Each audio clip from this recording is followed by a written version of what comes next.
Tunisia was the first successful cyber war conducted by cyber warriors. We see the start of flash mobs and then communication throughout the internet, and then the overthrow of that regime that had been in power for over 20 years. Now, interestingly, France went against the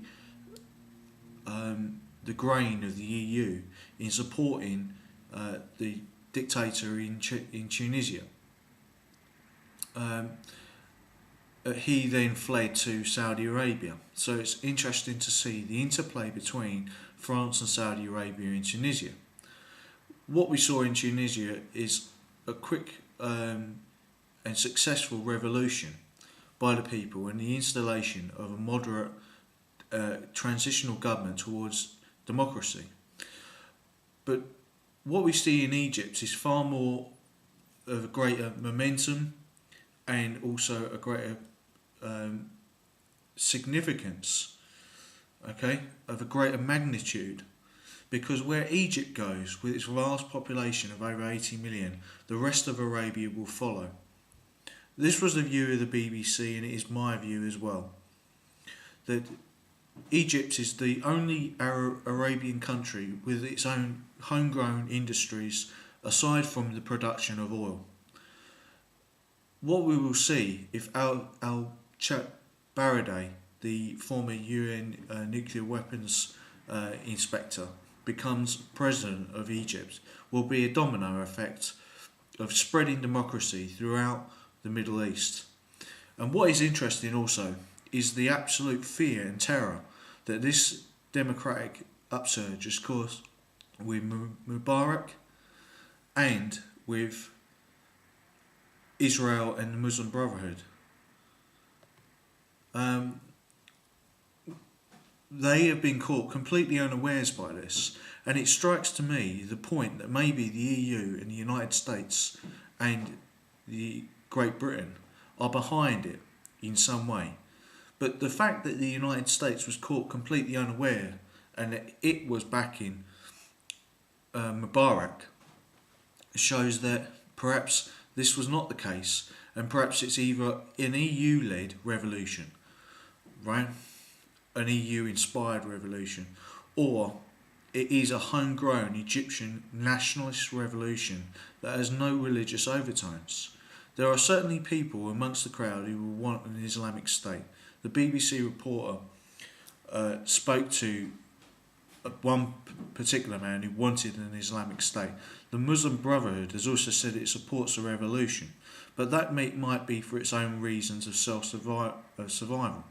There's also a point that the Muslim Brotherhood and Mubarak may be working together in a common community of interests, although they are deadly rivals.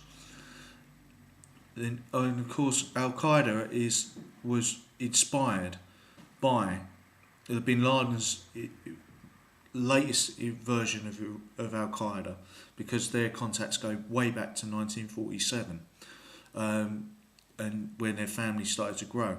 Started with the Muslim Brotherhood in Egypt.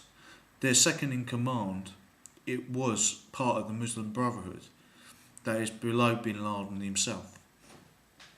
Now, people fear that Egypt could become an Islamic state, but I think this is extremely unlikely, and it's been stoked up in the media by the Israeli lobby, who do not want to see a strong democratic Egypt.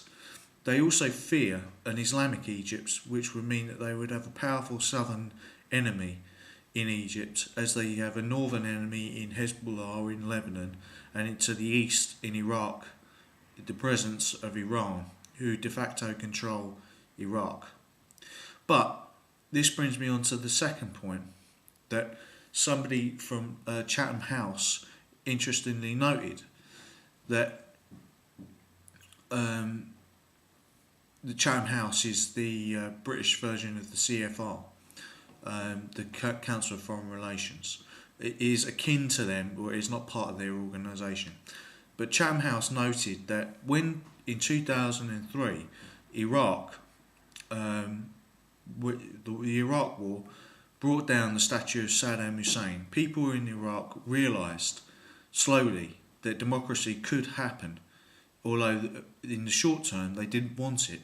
Why didn't they want it? Because the ensuing chaos that followed, with Wahhabist Sunni insurgents aligning themselves with Al Qaeda, then the strategy of tension by Al Qaeda, which backfired, which brought the secular Sunnis against the Sunni Wahhabists who had allied themselves with Al Qaeda, and also against the Sunnis who were backed by Iran, with the Americans in between in the quagmire.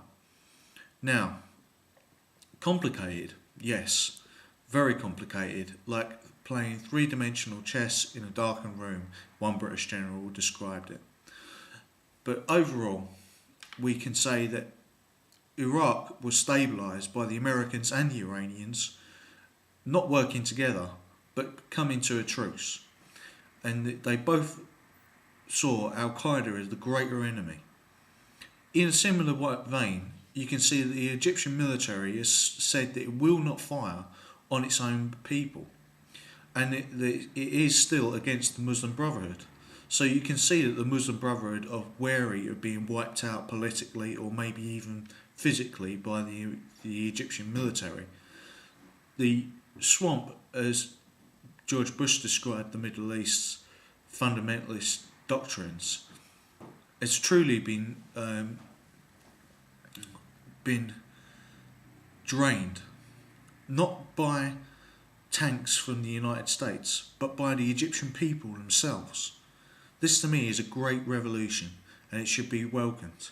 And the title, what Tunis and Egypt, chaos or anarchy, is truly that question. Will there be chaos or will there be anarchy? A system where there is no rule of a dictator.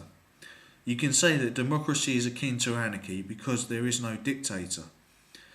But a true democracy, a pure democracy, would be anarchy.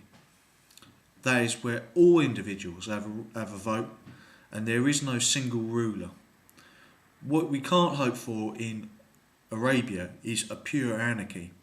The people in Arabia and in Egypt particularly, have been under 5,000 years of dictatorial rule by gangsters and kings, or one and the same thing. But what we can hope for is a moderate, secular Islamic democracy, and that's what I hope will be the fate of the Saudi princes. When Egypt becomes a democracy, that it will spread to Saudi Arabia and we will finally be rid of those evil bastards, the Bin Ladens and the Saudi crime family. Thank you for listening.